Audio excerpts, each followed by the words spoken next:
welcome to my channel. Today I'm going to share with you my 5 favorite stitch dictionaries. If you like this video, please hit the like button and consider subscribing. I have several stitch dictionaries in my library, but today I'm going to share my 5 favorites.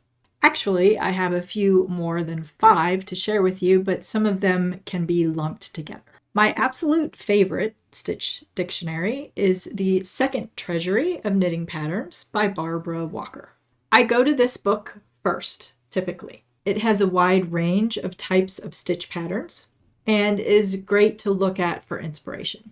I have her other stitch dictionaries as well, including the First Treasury, but I find that I go to the Second Treasury first. All of the photographs of the swatches are in black and white, but you can see what is going on. And the stitch patterns are in written format. There are no charts.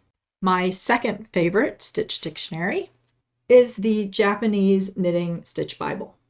This is a beautiful book with many unique stitch patterns. The swatches are worked in color, the photographs are in color, and there are charts that are very easy to read. It's a beautiful book. My next favorite stitch dictionaries are actually 2 different books, and these are charts for Fair Isle knitting. Alice Starmore's Charts for Fair Isle Knitting is a wonderful book to look into for stranded color work and Fair Isle inspiration.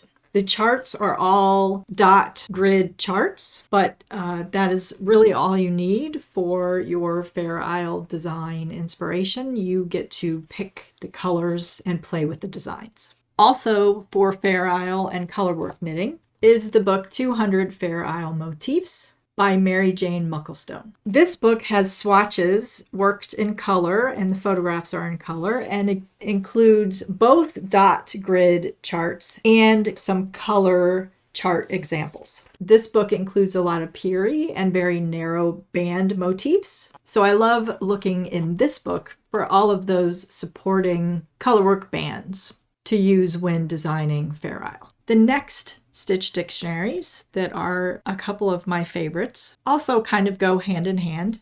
These are 2 books that I was able to find used, and they are from Estonia. They are full of wonderful Estonian lace patterns.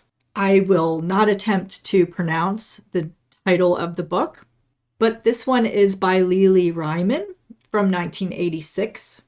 And this one is from 1978. There is quite a bit of overlap between these 2 books, but there are some stitch patterns that are present in only one or the other. The books are written in Estonian. They're not translated to English at all, but that is not an impediment because every stitch pattern has a black and white photograph and an accompanying chart. Now, the charts in these books are different from what we are used to in the US. But if you have the key, then you can interpret the charts fairly easily.